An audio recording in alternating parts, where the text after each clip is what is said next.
Hey everyone, welcome back to Pro AV. Today, I am your host, Ben Thomas, and today we're talking Web3, the metaverse, and monetization. Three words that might sound a little bit intimidating, but we're going to break it down for you a little bit today. You know, one of the challenges, though, about these platforms is that they tend to take advantage at times of the creators and user communities. But one company is set out to change that, and that company is called Joystick. Joystick is founded by TikTok superstar Michael Lee and renowned tech entrepreneur Robin DeFay. Gentlemen, thanks so much for coming on the show today. It's great to have you. Thank you so much. Thank you, Appreciate you. Yeah, thank you. You know, Michael, we'll have you kick us off here. I mean, as I mentioned off the top, it's pretty overwhelming at times when we start talking about, you know, things like blockchain and Web3 and, you know, the metaverse, NFTs. It a lot of times can cause people to glaze over in the eyes a little bit.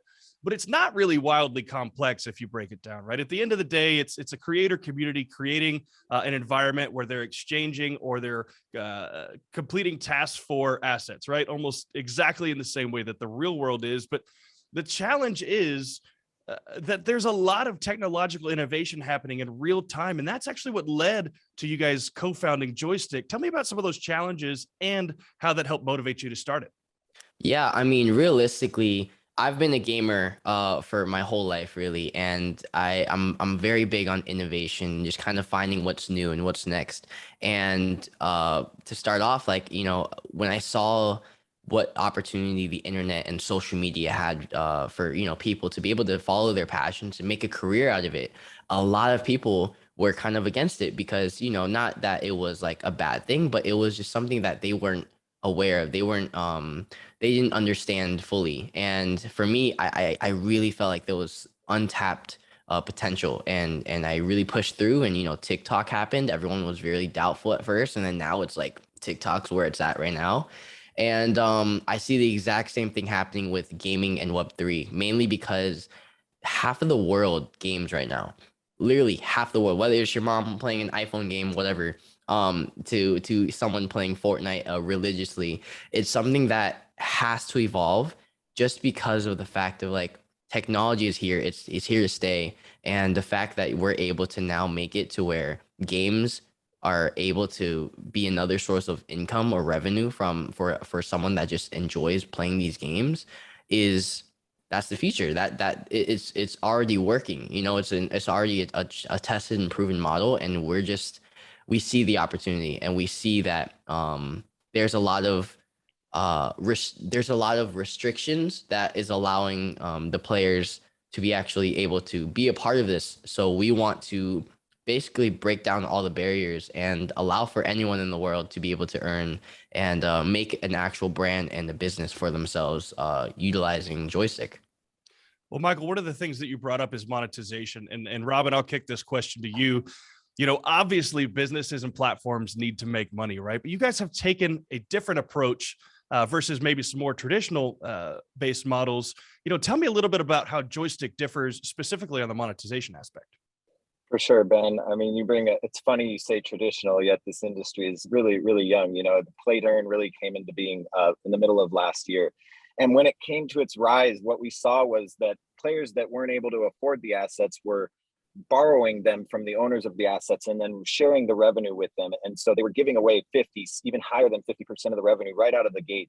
And so we saw the opportunity, like Michael said, to empower people and give them a better foundation to build and establish their own business by providing this rental model. And this rental model, really, we're able to acquire masses of assets in all of the best and most popular games and let players rent them for a much lower flat fee while allowing them to keep 100% of the revenue they generate. So not only is it better for the player and it gives them more to build a foundation on top of, it's a much more predictable revenue model for us as a business. And it's also much easier to manage at scale because we don't have to manage the splitting of the revenues between players. And we don't have to manage the infrastructure of making sure that the players are following exactly according to the plan with the scholarship model that you really have to there. It makes it difficult to scale across different titles. So with our rental platform, not only will we have much more, predictable recurring revenue coming in, but we'll also be able to scale it across all of the most popular titles as they continue to pop up in this blockchain gaming arena.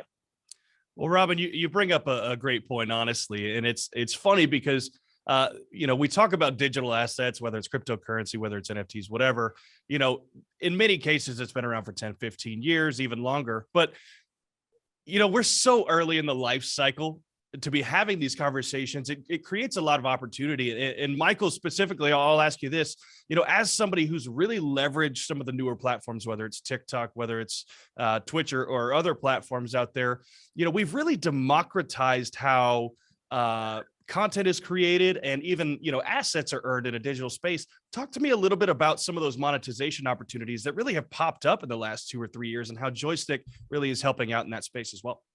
Honestly, there's been such a unique kind of shift where you can actually be able to, before I guess the play to earn, you were able to stream or do brand deals as a content creator and be a streamer or an esports player. And we want to take what's already working and just build upon it. We want to give the opportunities that this Web3 kind of opportunity is giving, and kind of teach these players like, yo, like you can still be an esports player, you can still be a Twitch streamer.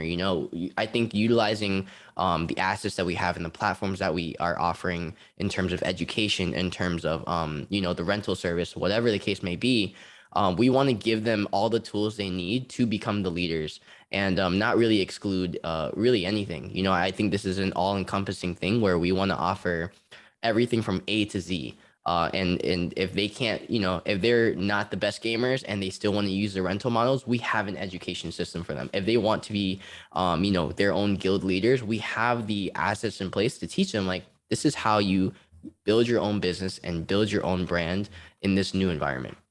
And to add to what Michael's saying, these are the games that are the best games for you to be a part of and playing.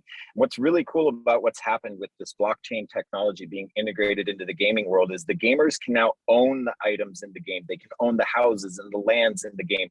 So when they're putting hundreds of hours into playing games in the old traditional gaming world, when they're ready to move on to the next one, any time and money that they've invested in, being able to own everything in the games that they're playing, players are able to trade it, they're able to sell it, they're able to monetize the time that they've put into it. And so as the games continue to roll out and it becomes more popular, it's only a matter of time till we start to see a pretty massive transition over to this Web3 gaming space.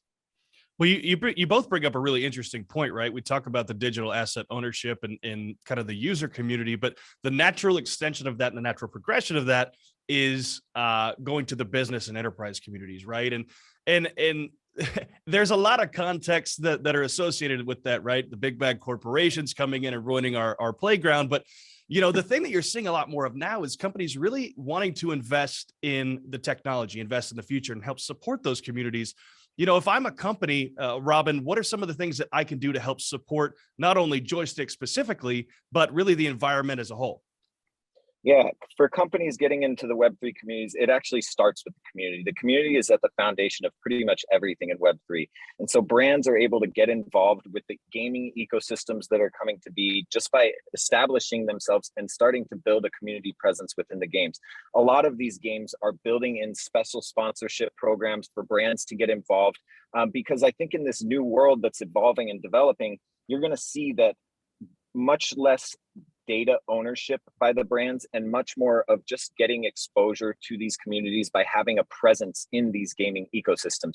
Because we really believe that games are going to be the first metaverses. It's not so much the high tech that you've seen in the movies. It's these communities that are going to be evolving around the games that have the most user attention and the most people actually engaging with them.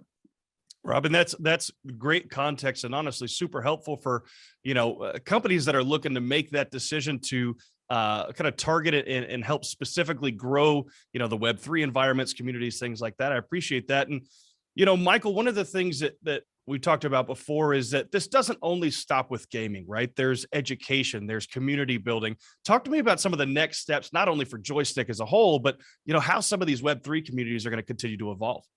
Oh man, I mean, the space is changing so much. I think that our main foundation is going to be our rental service and then our education system, and then from there, whatever that the community really wants from us, I think that we'll be able to kind of, we have the team we have the resources for really whatever we want.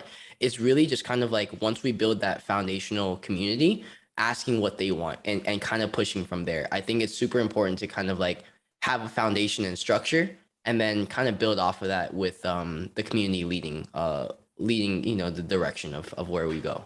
And Robin, I'll give you the last word here. As a longtime tech entrepreneur who's seen the ups and downs of new technology and new opportunities, what are some of the things that actually excite you the most about this new Web3 community?